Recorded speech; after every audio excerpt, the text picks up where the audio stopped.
Саясатчы деген өзүнүн саясаты, өзүнүн идеалы менен, өзүнүн идеясы менен өлүш керек. Ошол идеясы менен көмүлүш керек ал саясатчы. Эми көрдүңүзбү алардын ушул технологияны пайдаланып алдыга жүрүп аткан, экономия болуп аткан. А биз эмне кылып атабыз? Канча миллиарддаган сомдорду жолго кетирип атабыз. Көрдүңүзбү? Болбосо бар орусча сүйлөгөн өлкөгө, орусча ой жүгүрткөн, англисче ой жүгүрткөндө бар саясатын кылбайсыңбы? Кыла албайсыңбы? Ошону биз сактап келатабыз сага. Биз бирдеги алыштыктан кыйын болуп отурган менен тияка барганда чөгөлөп эле карыз сурашат бардыр. Жогорку кеңеш 800 миллион сом акча коротсо, президенттик администрация президент 1,4 миллиард сом акча корот. Кыргызстан эркин Кыргызстан кул болот. Эчтеке сүйлөй албаган, эчтеке далилдей албаган, эч нерсени элге чыгып айта албаган эркин Кыргыздын биздин Манастын тукумдары кул болот.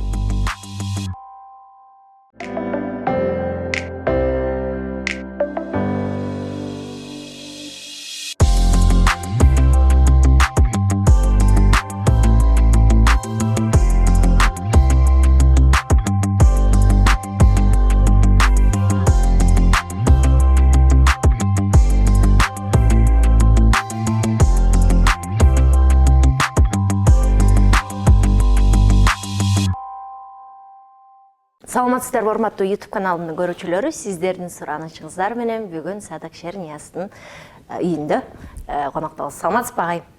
Саламатчылык. Бул менин үйүм эмес, негизи. Үйүңүз эмеспи? Жалпы ушул биздин айылдын чайканасы, тойканасы. Бул жалпы айылды сиз курдуңуз да? Мен идеясы. Ошол жерге анан досторду чакырып, бир жакшы айылды куралы баарыбыз чогуу сатып алып, анан ушуну куралы деген идеясы меники. Достор ишенип келип, баарыбыз ортодон тыйын чогултуп, баардыгын өзүбүз чечип куруп алган айыл. Негизи ушул айылда жашайсыз го, сыягы? Ооба, кошуна үй, Сары Тама. Сиздин көкүрөгүңүзчү көбүрөөк режиссербу же көбүрөөк саясатчыбы? Анткени бул маданият адам менен саясатчы бир айкалышпагандай көрүнүштө. Же айкалышса болобу? Биз ошентип ойлойбуз, бирок ошол эле режиссерлор дагы мүмкүн ички туюмунда саясатчы болуш керек. Деги эле саясат бардык жерде бар окшойт деп ойлоп калдым. Биз саясатчымын деп айтпаган менен саясат үй бүлөңдө балаң менен сүйлөшүп атканда эле саясат. Көчөдө бензин сатып алсаң деле саясат, жүргөнүңдө эле саясат, күлгөнүңдө эле саясат деп турган деп айтмакчы. Бирок ошол режиссерлор өзүнүн чыгармасы менен алар дагы чоң саясат кылышат. Эмне үчүн биз ушул кезге чейин мисалы чоң даңыз алуу караш фильмин же болбосо ак үлбүстүн тукуму фильмин же башкаларды айтып ошолордон үзүндү келтирип калабыз. Анткени ошол режиссерлор өзүлөрүнүн ошол фильмдерине өзүнүн саясатын, мамлекет кандай болуш керек, адам кандай болуш керек, ошону киргизгендигинен уламбы дейм да. Анткени мамлекет өзүнчө мамлекет болбойт да, мамлекет коомдон турат. Коом бөлүкчөлөрү бул адам, биз үй бүлө. Ошол сыяктуу үй бүлөдөгү керек болсо жумуш, үй бүлөдөгү карып катнаш, үй бүлөдөгү сенин үй бүлөнүн мүчөлөрү менен болгон алакаң ошол мамлекеттин түптөлүнүшүнүн саясаты. Сиз жалаң ушундай улуу адамдар менен, көкүрөгүндө көрүнгөсү барлар менен, бир башкача жөнөкөй адамдар менен жүрбөйсүз да, жалаң тегереңиздин баары Кыргызстандын бир тарыхы боло турчу адамдар. Түгөлбай агай айтты эле да, мындай дайыма эле улуу шыбага, улуу талант менен адамдык парасат баягы төпкөлөшө бербейт деди эле да. Ал туура, мен көптөгөн залкар адамдарды көргөм. Абдан таланттуу, абдан бийик, элине ушунчалык бир чоң эмгектерин ардаган чыгармалары. Бирок адамгерчилик деген бул дагы башка маселе. Адамгерчилик.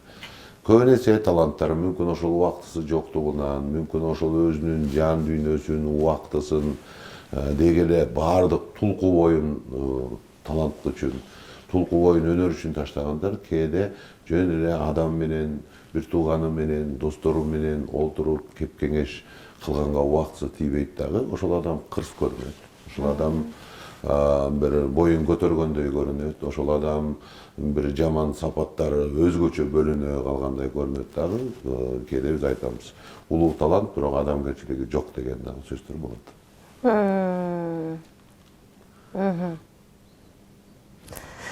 Ушул кызык да, мындай кээде карап отуруп, мындай ушундай шыбаганы улуу нерсени адамдык касиети кичинекей болсо, адамдык касиети жок эсе болсо, ошону кантип алып жүрөт. Ага эмнеге ошол касиетти берди экен дейсиң да, көкүрөгүнүн балким арулугуна, тазалыгына жараша бапташтырып берсе эмне болот эле, кандай болот эле десек, адамдар ар башка экен. Жок, аны биз ушинтип ойлойбуз, Надира. Анткени улуу талант, улуу касиет жөн адамга берилбейт. Ал улуу адамгерчиликтүү адамга берилет чынында. Болгону мен айтып атпайм, жанагы убакыттын тардыгы.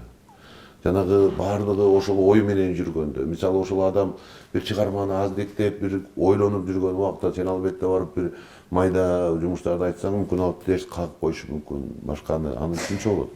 Ошол себептүү биз ойлойбуз, адамгерчилиги жок депчи. Чыгармачы адам өзү түпкүлүгүндө бул атаандаштыкты жакшы көргөн адам. Атаандаштык болбосо чыгармачыл адам өспөйт. Ал чыгармачыл адам атаандаш ичи кызып, мына мисалы Моцарт менен Сальерини деле көрсөңүз, кандай атаандаштык жүрөт ичинде. Ошол сыяктуу, ошол мындай айтканда муну биз ичкүйдүүлүк деп айтабызбы мүмкүн, көрө албастык деп айтабызбы? Жок, бул атаандаштыктын бир өзгөчө формасы. Агай, мынтет го чыгармачылыкта атаандаш керек, бирок көрө албастык болбош керек деп айтылат, бирок биздики атаандаштыктын ичинде дагы арамдык болот да. Бул мынтип кетти дегенчи. Андай учурларды мен мындай классификация кылмакмын да. Негизи менин өзүмдүн жашоомдо ар бир адамдын жакшы жагы 51% жогору. Ар бир адамдын. Керек болсо, сиз жана Карнегини окудуңуз беле, керек болсо жанагы Джимми два ствола, мен оюмча, жаңылбасам, ошол бүт полицейскилердин баары курчап алып, аны өлтүрөйүн деп, Нью-Йорктун полицейскинин баары курчап алып пулеметтер менен тыкканда, ошол кат жазып атыр каны мененчи. Силер ойлойсуңар мени жаман адам деп. Мен чынында, менин денемде, ок тешкен денемде мыкты, таза боорукердин жүрөгү кагып атат деп жазып атат. Көрдүңүзбү? Болгону биз ошол адамды ача албайбыз да, туура жагын ача албайбыз. Биз бир ойлойбуз, аны бир көргөндө, кор сүйлөгөндө ой акмак экен дейсиз, дагы бирден дагы акмак экен дейсиз, а бирок сиз аны жакшылап отуруп сүйлөшүп көрсөңүз, ушунчалык ажайып чалкар ойлору бар экенин, анын өзүнүн бир түшүнүктөрү бар экенин, мүмкүн ал өзүнүн кээ бир таарынычтары бар экенин, ошол таарынычтарын мүмкүн биз жаза албай жүргөнүбүздү көрөбүз да. Адамды ачыш керек. Адамды сиздин деле мүмкүн турмушуңузда болгондур. Мындай карап көрсөңүз, бир болбогон адамдай сезилген адам, анан кийин сиздин досуңузга айланат да. Ушунчалык жакын, туурабы? Бирок башка бирөөдөн сурасаңыз, ал айтат, сен кантип дос болуп жүрсүң, бул мен, бул адам эмес деп айтат да. Жан дүйнөсүнүн түпкүлүгүнө сүңгүй билиш керек экен да. Ооба, ошон үчүн жакшылыгын көрүш керек экен. Адамзат кандай гана болбосун, ал 51%дан өйдө жакшы сапаттардан турат. Менин бул түпкүлүктүү оюм да. Мен эч убакта муну алмаштырбайм. Негизи адамдын тагдырын балалыгына барасың дейт да, эгерде азыркы таптагы ушундай өзгөрүлгөн, куулма, бир башка адам боло турган болсо, анын себеби балалыгында дейт. Балким балалыгында таарынычы көптүр дейт. Балким балалыгында запкыны көп жегендир дейт. Ошон үчүн азуулуу болуп өскөндүр дейт. Ошон үчүн мындай тиштеп алганга жөндөмдүү болуп өскөндүр дейт. Ошон үчүн сураганым, сиздин балалыгыңыз кандай өттү эле? Ар бир адамдын жараты балалыгынан дейт го. Менин балалыгым бир укмуштуудай жакшы өттү дегенден алысмын. Биз көп үй бүлөдө өстүк да, көп балалуу үй бүлөдө. Мисалы биздин үйдө 8 бала. Анан атамдын улуу бир тууганы каза болуп калгандан кийин атам 4-тө калып, ошентип 12 кишини, 12 баланы өстүрдү биздин ата энебиз. Мен мисалы өмүрүмдө азыр ойлоп көрсөм, бир жаңы велосипед айдап алыптырмын. Мен велосипедке мисалы бир 7-класста эски велосипедтерди курап анан айдаганым эсимде мисалычы. Бирок Адамдын өсүшү анын өзүнүн колунда. Бул жерде эң негизгиси билим. Билим, умтулуу, маданиятка умтулуу. Ошол кезде үйдө атамдын чоң библиотекасы бар эле, ал бөлмөгө урушчу кирсек атабыз. Чачып коесуң тиги бу деп, анан бир кандайдыр бир убакыттан кийин акың бар болчу киргенге, мисалы 9 жаштан өткөндө кирип олтуруп, анан ошондо мүмкүн мен азыр да ойлоном, менин жашоомо мүмкүн романтикалык жашоомо. Романтикалуу жашооңуз. Ооба, мен романтикалуу. Мен дайыма бир ушундай болбой турган жумушту аткарганга, бир кандай бир эрдик жасаганга, ушундай нерсе калып калган да. Анан кийин бир ар намысты, абийирди бийик тутканга аракет кылганга, ошол бала кезде мүмкүн мен окуган китептерим бул Александр Дюма албетте, бул Д'Артаньян, бул Портостор, бул ошолордун сөздөрү, же болбосо Марк Твен, же болбосо ушул Джек Лондон. Мүмкүн ошолор таасир бердиби деп мен көп ойлоном. Албетте үй бүлөнүн таасири, албетте ата энеңдин таасири айткан. Бирок ошол чыгармаларды көп окуш керек деген ойдомун жеткинчектер. Себеп дегенде ошону окуганда алар чыныгы бийик, адамдын өзүн бийик алып жүрүсү, адамдын өзүнүн бир нерсени сатпаганы, Шерлок Холмс мисалы, Артур Конан Дойлдун анын басканы, турганы, сүйлөгөнү, ал өзүнүн бийик кармаганы дайыма өзүнүн парасатын. Ушундай окумуш каармандар менен мындайча айтканда мүмкүн мен аралашып, тең жашап алар менен сүйлөп, алардын кылганын туурап мүмкүн. Ушул нерсе чоң менин оюмча таасир берет го деп ойлойм да. Ошон үчүн бекеринен биз маданият деп какшабайбыз да. Ошол маданияттагы ошол үлгүлөр, зор үлгүлөр. Мүмкүн бул албетте бир Достоевскийдин же болбосо Толстойдун деңгээлинде деп ойлобойм. Алар бийик, жанагы күчтүү дагы философия терең, бирок бул ошо жеткинчек убакка ушундай таасир берет го деген ойдом. Маданият, Кыргызстанда билим азыркы тапта аябай эле аксап атат, Анан ошонун бир жыйынтыгын, корутундусун көрүп атабыз деп ойлойм да. Ошон үчүн баарыбыз саясатташып атабызбы? Биз ошолорду кантип көтөрөбүз агай? Биз ошолорду адамдын жанагы көкүрөгүндөгү жакшы нерселерди кантип ойготобуз? Кантип салым кошо алабыз? Саясат бул башкача болуш керек, биз башкача нукка түшүш керек саясат. Ошол убакыт келди. Бизде саясатты биз азыр ойлоп калды, эл ойлоп калды. Бул саясат көрсө кызмат талашуу экен. Саясат көрсө барып президент болуп отуруш керек экен. Саясат болсо көрсө барып губернатор болуп отуруш керек экен. Саясат бул барып депутат болуп отуруш керек экен. Жок, мен өмүр бою айтып келем. Ар бир профессия даңазалуу. Мына ойлосоңор, мен кээде мынтип өзүмдү жоготкотуп коем да. Эмне болуп тур 5-6 президент болсо Кыргызстанда? Мага окшогон тарыхый кино тарта турган режиссер бирөө эле. Караңызчы. Ошол сыяктуу акын болосуңбу, жазуучу болосуңбу, куруучу болосуңбу, бир жаңы үлгүнү алып келген куруучуну. Биз ошол сыймыкты түшүндүрүшүбүз керек адамзатына, кыргыздарга. Албеттүү түрдө президент болуптун кереги жок, албеттүү түрдө министр болуштун кереги жок. Сен көчө шыпырсаң да, ошол көчөң дайыма таза болуп, ошол бактарга суу куруйлуп, ошол бактар үдүркүрөп өсүп турса, кийин эл айтат, ушул баланчанын бактары. Караңызчы бул кандай нерсе. Болгону биз баарыбыз сапырылып, баарыбыз мындайча айтканда кызмат үчүн талашта ар намысыбызды кетире баштадык эмки убакта. Мына өзүңөр деле байкап көрсөңөр, бир кезде мына парламентаризм жааты жарым да президенттикти каалагандар, парламентаризмди каалагандар. Мына азыр күчтүү бир күч келди эле, президенттикти каалаган. Баягы саясатчылардын баары уятын, сыйытын, ар намысын, абийирин жоготуп, парламентаризм деп жүргөн. Баары айланчыкта эмтиякта жүрөт. Бул эмне? Бул сенин ар намысың жоготконуң. Бул сенин абийириңди жоготконуң. Саясатчы деген өзүнүн саясаты, өзүнүн идеалы менен, өзүнүн идеясы менен өлүш керек. Ошол идеясы менен көмүлүш керек ал саясатчы.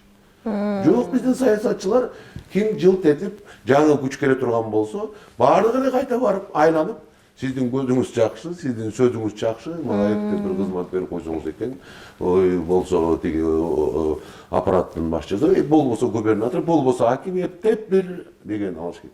Бул эмне? Бул кошоматчылык, жасакерлик, бул адамдык парасаттын эң түшкөндөгү пас деңгээлинен айгенеси да. Мына азыр саясат ушундай болот.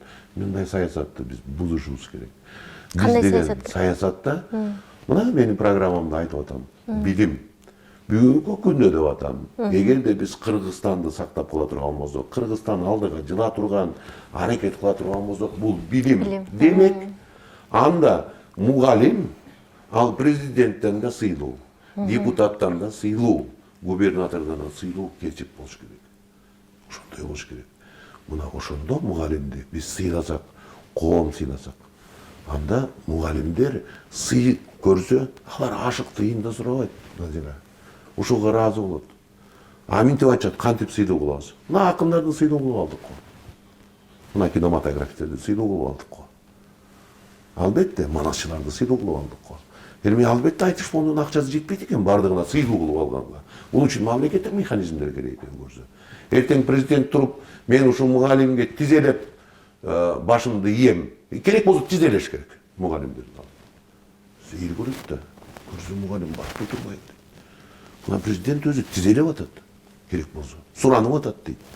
Демек, айылда мугалимди сыйлайт. Мугалимди көрсө ийилип салам берет. Мугалимди көрсө төргө өткөзөт. Ага ашыкча тыйындын кереги жок мугалимге керек болсо. Сый, кадырын бил адамдын, кадырын бил профессиянын. Ошону көтөргөнгө аракет кыл. Мен өмүр жолумда ушуну далилдеп келе жатам. Ушул сыйлоо менен коомду өстүрсө болот экен. Сыйлоо менен багытты өстүрсө болот экен. Сыйлоо менен керек болсо руханий күч болуп берсе болот экенин далилдеп келе жатам. Болгону ал жеке менчик механизмдер менен далилденип келатыр. Жеке менчик механизмдер бул кандай баары кыска, алың жетпейт. Бирок эгер мамлекеттик механизмдер сенин колуңда болсо, анда Кыргызстанда керемет секирикттерди жасаса болот. Буну сизге айтарым. Мисалы, Кыргызстандын кинематографиясы коңшу турган Казакстандын кинематографиясынан 100 эсе аз акча алат. 100 эсе. Бирок кечээ президент Токаев айтканын уктуңузбу? Ал айтты, кыргыз кинематографистен үйрөнбөйсүңөр деп. Карачы, канча акчага алар ушундай фильмди тартып коюшту. Ай, үйрөнгүлө. Мен силерге ондогон, жүздөгөн эсе көп акча берип атам. Бирок силердин сапатыңар жетпей атат. Дегени кыргыз кинематографисттерин кандай көтөрдү? Кандай көтөрдү? Кыргыз кинематографисттери демек Орто Азия боюнча бийик деңгээлде, эң бийик деңгээлде биз деген ой келди. Ар бир кыргыз кинематограф. Бизге акчанын кереги жок. Бизге ошол сыйлык керек. Ошентип айтканы керек бизге. Болду. Биз жылаңач болсок да тарта беребиз кыргыз үчүн демек кинематографияны. Мүмкүн Кыргызстандын президенти түшүнбөй сыйлабай атат. Казактын президенти сыйлап алды бизди. Көрдүңүзбү? Бир сөз канчалык рухту, дукту көтөрө алат. Көрдүңүзбү? Эми сиз ал сөздү чөнтөгүңүздөн алып берип аткан жоксуз да. Бюджеттен алып берип аткан жоксуз да. Бир ага карыз болуп калып аткан жоксуз да. Бул эл ишенген адамдын туура акыл эси абири менен айткан туура сөзү убагында. Ошентип Кыргызстанды көтөрсө болот.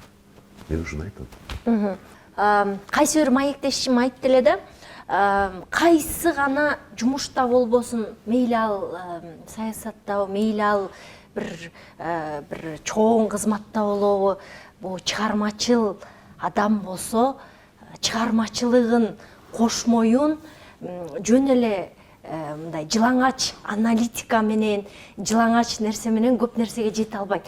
Сөзсүз түрдө чыгармачылык болуш керек, гүлдөтүш үчүн деп айтты эле да. Албетте. Чыгармачылык бүткүл дүйнөнү гүлдөтүп атат. Бул Илон Масктын, бул Стив Джобстун, бул Билл Гейтстин жетишкендиктери аны бир кезде ошол Жюль Верн мүмкүн түптөп кеткен. Ал деңиз астында, жер астында 80 миль деген чыгармасы бар го.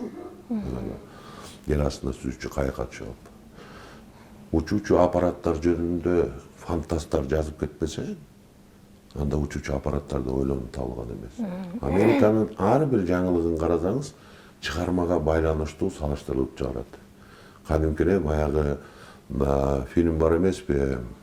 Убакыттагы саякат деген бир укмуштуудай фильм бар. Ошонуго дал келтирип чыгарышат.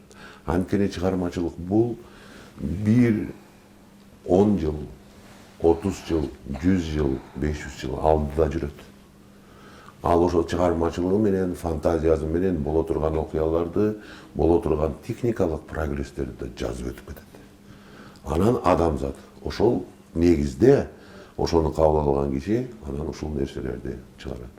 Бир кезде бул мисалы компьютердин негизи, чынында негизи бул баягы эле азбука Морзе, эсиңизде барбы? Тире менен точка. Бүтүндөй компьютер ошол системадан эле алынган чынында. Тире точка. Болду. Көрдүңүзбү? Болгону эми ошол тарапта эмгек кылыш керек да. А биз эмне кылып атабыз? Биз 2 жылда революция, 5 жылда чаң тополом. Анан биздин тууганыбыз, тайкебиз, бажабыз болуш керек.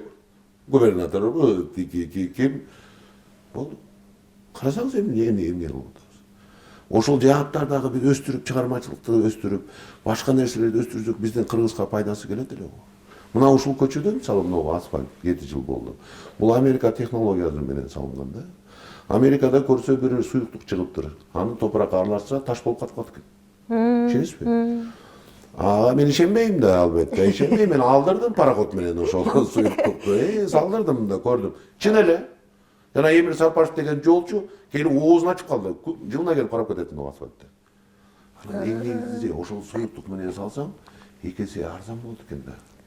Көрдүңүзбү? Ал таш болуп катып калган жол үстүнө азыр эле асфальт салып койсоң тура берет экен да. Эми көрдүңүзбү алардын ушул технологияны пайдаланып алдыга жүрүп атканы, экономия болуп атканы. А биз эмне кылып атабыз? Канча миллиарддаган сомдорду жолго кетирип атабыз. Көрдүңүзбү? Чыгармачылык бул прогресстин жарчысы. Чыгармачылык бүтүндөй адамзаттын өсүүнүн карлыгачы. Биз ошону түшүнүшүбүз керек. Албетте мындай сөздү айтып отурганда көп кишилер муну түшүнбөшү мүмкүн. Бирок биздин вазифабыз, түшүнгөн кишилердин вазифасы. Жок дегенде орто билими бар кишинин вазифасы түшүнбөгөнгө түшүндүрүүбүз керек. Түшүнбөгөн адамдарды мүмкүн алардын билими жетпей, же бир башка нерсе дегенде биз терс карап бөлбөшүбүз керек аларды. Биз өзүбүзгө тартып түшүндүрүшүбүз керек дагы, жол көрсөтүшүбүз керек. Мына ошол болбосо 2 жаат болуп бөлүнүп алды. Билимдүүлөр, билимсиздер. Орус тилин сүйлөгөндөр, кыргыз тилин сүйлөгөндөр. Мусулмандар, баптисттер, протестанттар, христиандар. Кантип болсун бул? Биздин өлкөбүз бир. Биз бири-бирибизди бир туугандай көрүп, орус тилин билип, шаарда өткөндөр айылдагы адамдарды бир туугандай көрүп, түшүнбөгөндү түшүндүрүп, айылдагы адамдар ошо орус тилде өсүп көп салт санааны билбей унутуп калган жеткинчектерди аларга кыргыздын салтын үйрөтүп, укмуштуудай мурунку ата бабадан келген мурастарды айтып, чогуу боло турган болсок, ошол данекти таштасак, Кыргызстан өсөт, өспөй каяка барат. Мына ушул айылда эле Кыргызстан, ушул айылда сиз ойлойсузбу, буржуйлар жашайт деп. Ушул айылда айдоочулар, ушул айылда мисалы 9 врачтын үй бүлөсү жашайт. 10га жакын кинематографисттер жашайт, жазуучулар жашайт, сүрөтчүлөр жашайт. Болгону биз чечип алдык, адамдай болуп жашайлычы дегенчи. Болду. Ушул кеп бар. Ошентип биз эгерде аракет кылсак, Кыргызстан аз убакыттын ичинде өзүн алдыга жылганын көрсөтө алат. Бул 1-2 жылдын убактысы. Сиздин алдыңызда бир январга чейин эле аз эле убакыт калды да шайлоого чейин. Сиздин көкүрөгүңүздөгүнү жеткирип, адамдарды ойготуп, өзүңүзгө тартып алуу мүмкүнчүлүгү өтө аз болуп турат да. Туура. Анын кандай жол менен Туура. барасыз? Бирок идея деген ал 2 айлык эле болбойт да, Назира. мүмкүн жеңишке мен жетпей калам туура. Бирок идея деген эки айлык болбош керек. Сен идея бир кызмат алуу үчүн эле баштаган идея болсо, анда сен эки жүздүү жанагы саясатчылардан жылт эткен эч кандай айырмагың жок болот. Идея деген түбөлүк. Мен ушул эки айдын ичинде мүмкүн мен жүздөгөн адамдарга идеянын булагын ачып бере алам. Ушул эки айдын ичинде жаш саясатчылар үлгү алат. Ошол айтыштан өсүп чыккан Элмирбек, Жеңишбек, Аалы, Азамат, Асылбек сыяктуу, кинодон өсүп чыккан Мирлан, Асель Жураева, Далмира Тилепберген, Дастан Жапар уулу, Дейгой Чиканабалова, Айбек, Акжолбек болоттор сыяктуу жаш саясатчылар чыгышы мүмкүн. Алар келечекти курушат. Кеп ошодо, кеп дагы мындай нерседе азыркы саясатчылар мындай кылып түшүнүп алды. Кара күч болсо, муштум болсо, сен жетет экенсиң каалаганыңа. Ал жанагы маданият ишмерлерин жөнүндө койчу, сүйлөй берет алар. Алар ырдайт, чордойт, маданияттуу болот. Азылардын бизге келип айта албайт тик карап. Коркот. Анткени маданияттын ишмерлери коркок. Алар сүйлөй албайт, алар маданияттуу сүйлөйт. Мына ошол дөпөрөс саясатчыларга биз маданиятчылар көрсөтүп коюш керек. Күрөштүн кандай болорун, интеллекттин кандай болорун, анан галантна, элегантна кантип биз согуша аларыбызды. Ай, ушул жерден артисттер саясатка кирсе жаман көрүшөт, сен артисттигиңди кылчы депчи. Ал артисттин жан дүйнөсүндө ошол чыгармачылык, ошол көрөңгө көп атканын элдер көп эле сезе бербейт экен. Саясатчы саясатын кылсын, артист артисттигин сен ырдыгыңды ырда деп. Муну тиги жакында эле Түгөлбай Казаков менен маектештим, Шайлоок Дүйшеев менен маектештим. Ай, сен отура берчи деп коюшпадыбы бизди? Бакайлар деген аларды бакай издейбиз азыркы учурда, азыркы заманда бакайыбыз жок калды дей. А бакайларыбызды сен отура берчи, сөзүңдү сүйлөп деп, чыгармаңды жазып деп итерип койбодукпу кол менен деп атпайбы? Бул ошол саясатчылардын кара пиары, көрө албастыгы жана ушул кара пиарда алардын мыктылыгы мойнуна алыш керек да. Болбосо Американын алды. Акыркы 100 жылда эң мыкты президент бул Рональд Рейган. Бардыгы айтышат. Бүт тарыхты карасак, Рональд Рейгандын убагында болуп көрбөгөндөй өскөн Америка. Болуп көрбөгөндөй. Ал актер болгондо. Мүмкүн биз маданиятчылардын коркоктугубуз ошентип башында айтып коюп, сен отура бербейсиң десе отура. Ачыкта эмне үчүн мен отура берем? Мен өмүр бою өзүмдүн өнөрүмдү, өзүмдүн акылымды, өзүмдүн эмгегимди мен маданиятка арнап келсем, а сен болсо өмүр бою өзүңдү акча тапканга, ачкөздүккө арнап келип, эми акчаңды кучактап келип, сен мага акыл үйрөтүшүң керекпи? Эмне үчүн жооп бербейбиз? Эмне үчүн? Сен өмүр бою кыргыз тили, кыргыз өнөрү, демек анткени кыргыз тили менен кыргыз болуп келатыр. Биз сактаган кыргыз тили, кыргыз өнөрү, кыргыз маданияты менен сен саясатчы болуп жүрсүң. Болбосо бар орусча сүйлөгөн өлкөгө, орусча ой жүгүрткөн, англисче ой жүгүрткөндө бар саясатын кылбайсыңбы? Кыла албайсыңбы? Ошону биз сактап келатабыз сага. Биз маданият ишмерлери сактап келатабыз. Анан эгерде биз маданияттуу болуп сүйлөп койсок, а сен болсо зөөкүрүүрөөк болсоң, сен болсо чоң муштумдарың көк болсо, сен мага акыл айтышың керекпи? Сен менин тагдырымды өлчөшүң керекпи? Кечирип кой, жыл ордуңдан деген убакыт келди. Ушундай. Майдай жактымды окуп келди. Ушундай кыркпай берип койчу. Жакшы, туура айттыңыз. Ушундай. Анан улуттук лидер деп улуттук лидер дешет да. Улуттук лидер деген ким? Улуттук лидер деген өмүрүн Кыргызстандын стратегиялык баалуулукларына арнаган киши. Ал өмүрү калыс, чынчыл болгон киши. Ал өмүрү кызмат үчүн жандал бастап, кайсы бийлик оозунда кошула калып, анан ал бийлик көмөлөнүп кеткенде көпөлөктөй болуп кайтып башка бир бийликке өтө качкан киши эмес. Улуттук лидер болом деген кишинин ошол тарыхын карап көрүш керек. 10 жылдык тарыхын, 5 жылдык тарыхын, 20 жылдык тарыхын, 30 жылдык тарыхын. Эгерде ошол убакта ал кыйшайышсыз эмгек жасаса, мына ошол киши улуттук лидер деген наамга татыктуу болууга мүмкүн дагы. Улуттук лидер деген жылт этип эле кече күнү башка бир системада жүрүп, бүгүн башка бир система, кече күнү бир падышаны колтуктап жүрүп, анын баласы менен дос болуп, анан ал качып кеткенден кийин 5 жылдан кийин улуттук лидер боло калган болбойт да. Караш керек тарых деген бар. Тарых деген бар. Агай, бул айтышат го азыркы заманда адамдар өтө майдаланып кетти, минтип кетти, тигинтип кетти деп. Бирок мен антип ойлобойм да. Биздин азыркы замандын дагы легендалары, тарыхка калчу адамдары бар, бирок ошону баалай албай атабызбы, ошону көрө албай атабызбы деп ойлойм да. Бир бул нерсе өзүбүз дагы ошол. Мисалы сиз маданият жаатында жүргөн көрүнүктүү ишмер болуп калдыңыз. Ошондой көп адамдарыбыз бар да. Кээде биз өзүбүз көрө албай кетебиз. Биз анан өзүбүздүн этегибизди өзүбүз үзө чаап алмай адатыбыз бар да. Анан биз отуруп алып өзүбүз менен өзүбүз чаап атсак бири-бирибизди ар жакта турган коом дагы күлүп карап турат да. Бир нерсени өстүрүү үчүн ошол чөйрөнү ынтымак алып келиш керек. Мына айтышта ошол нерсени кылганбыз. Улуу, кичүү, аксакал, жашы деп карабай, биригүү процент түшкөндөн кийин мына акындар, чынында бүгүнкү күндө төкмө акындар эң сыйлуу профессия, туурабы? Ооба, туура. Ким жаман көрөт буларды? Кайсы жерге барсаң аздектеп көтөрө алат. Андан кийин ушул эле форманы биз кинематография жаатына алып келдик. Азыр көрүңүз кинематографияны. Айтып атам, коңшу өлкөнүн президенттери суктануу менен сүйлөп атса, демек өскөнү ошолда. Туура. Ошол сыяктуу эгерде биз өсөбүз десек, бири-бирибиздин жакшы жагын айтканга аракет кылышыбыз керек. Жаман жагын аныс деле ал өзү билет. Баягы менин мындай бир сөзүм бар. Мен өзүмдүн кандай акмак экенимди билем. Бирок бирөөнүн уккандан кейим депчи, бирөөнүн оонан укканда кейим дегендей сыяктуу биз өзүбүздүн ким экенибизди билебиз сыяктуу. Аракет кылалы жакшы жагыбызды айтканга. Ушул? Туура.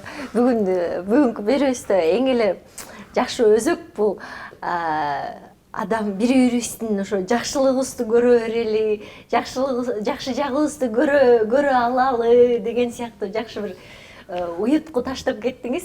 Бул ар бир көрсөтүүбүздө, көрүүчүлөрүбүздүн көкүрөгүндө уют деп ишенем. Эртеңки күнү көрүп, жабырып, бири-бирибизди ушундай агрессия көбөйүп кетти го. Facebook, Instagram болот, төпөштөп эле атабыз.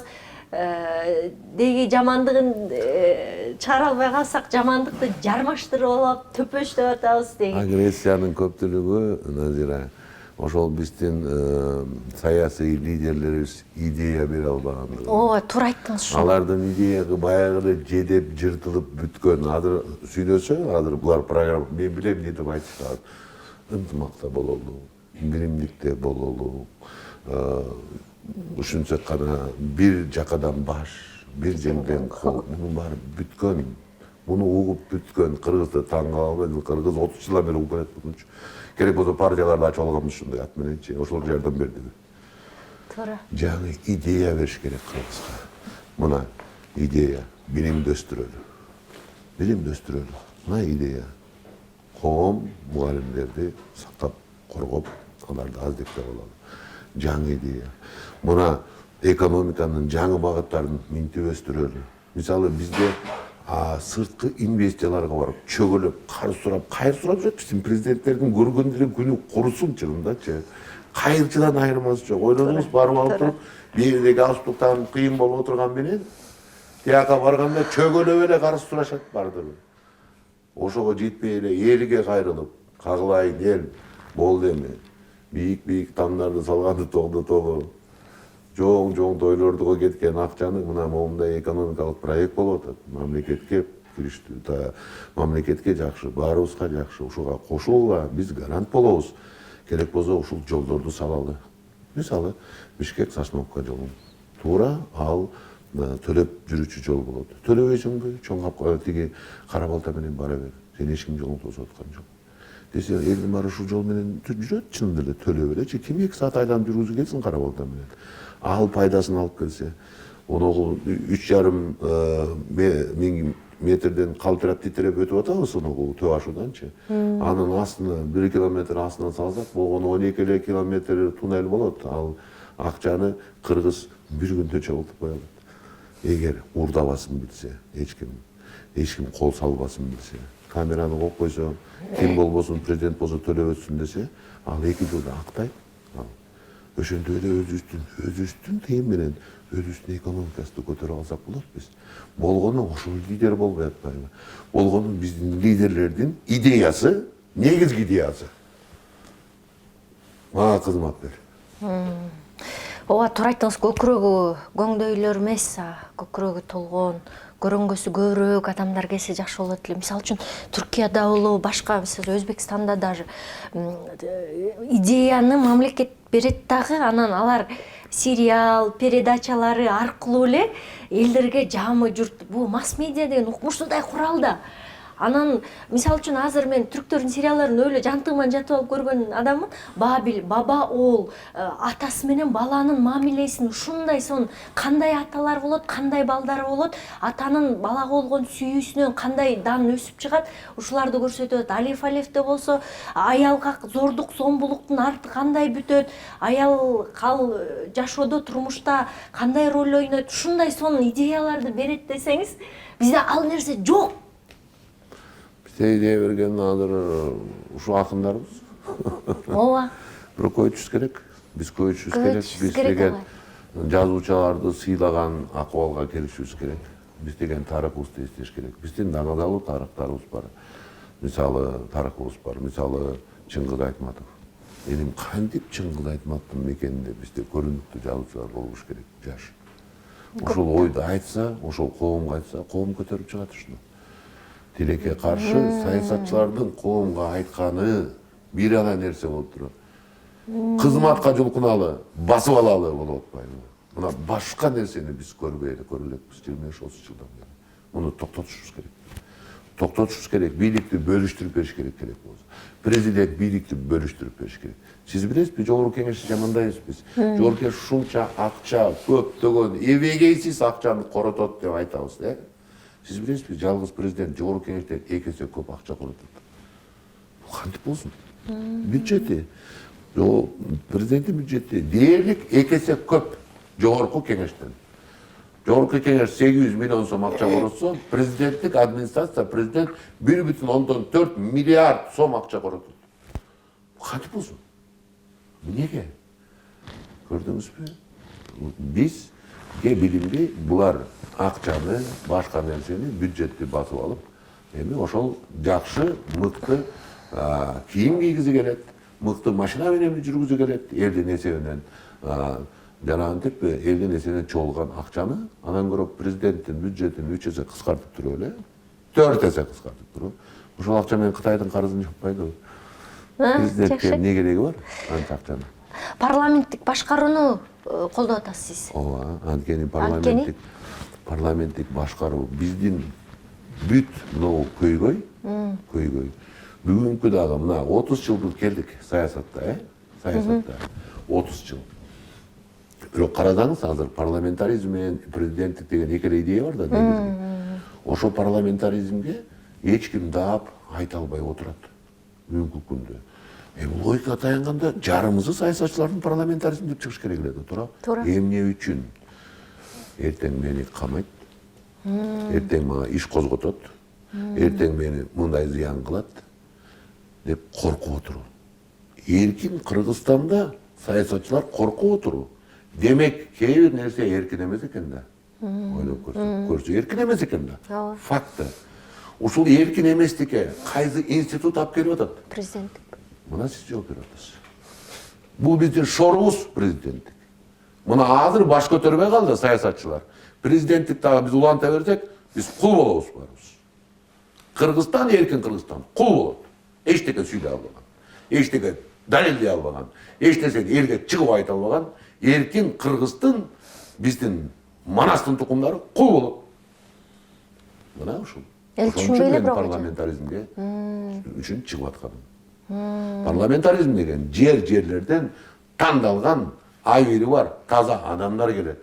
Анан аларды эч ким коркута албаса, эркин камай албаса, эч ким сүр көрсөтө албаса, алар өздөрүнүн сөздөрүн айтат.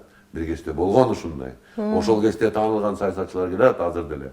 Ошол Тикебаев, Мадумаров, Доронбек Садырбаев, Болот Шер, эстеп көрүңүзчү кандай саясатчылар болчу. Кайда кетти алар? президенттик башкаруу талканын чыгарды. Бул аң сезимди, ары намыстуу жолдун талкан ташын чыгарган президенттик болду. Эл ошону билет, эл ошон үчүн кыжыры келгенде кубалап атат. Алар эмне парламентти кубалап атышат. Мына парламенттик башкаруу деп биз атадык. 5 жыл мурун, 10 жыл мурун.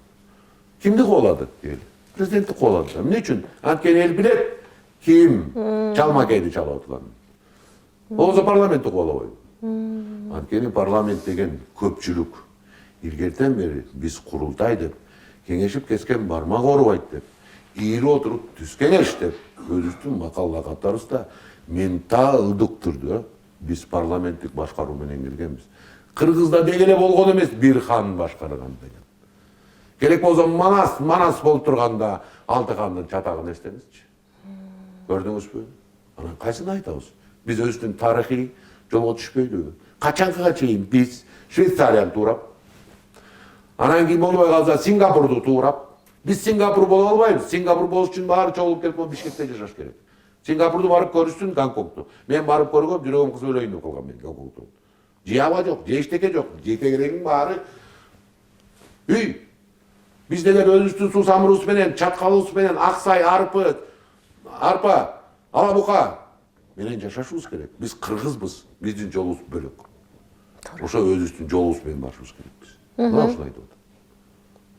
Сону анда сизге алдыдагы жарышта ийгилик каалайм. Күлүктөн күлүк өтөт, күйүк менен муражаат эт дейт. Бирок эгерде албетте шайлоо таза өтсө, анан ушул кыска аралыкта элдин көкүрөгүнө кире алсаңыз, албетте мурунку эмгектериңиз менен көкүрөгүндө изиңиз бар. Ошону жандандырыш керек. Рахмат. Жандандырабыз. Жандандырабыз, мен ишенем буга. Анткени кыргыз акыйкатты баалап кирген, кыргыз чындыкты баалап кирген, кыргыз эмгекти баалап кирген. Туура. Мен ушул 3 нерсеге өмүр боюнда ардап келатам. Туура. Сизге ийгилик каалайм, Садык мырза. Бүгүнкү эфир, бүгүнкү маектешүү абдан мындай жакшы болду, каймактуу болду, сөздүн каймагын эргедик деп ойлойм. Рахмат. Элге дагы бир көкүрөгүнө көбүрөөк үйрөн септик деген ишенимдемин. Урматтуу YouTube каналынын көрүүчүлөрү, бүгүн сиздердин суранышыңыздар боюнча Садык Шер мырза менен маектештик. Жакшы каалоо тилектериңиздердин баарын комментарийде күтөбүз. Кайрадан көрүшкөнчө саламатта, аман туруңуздар.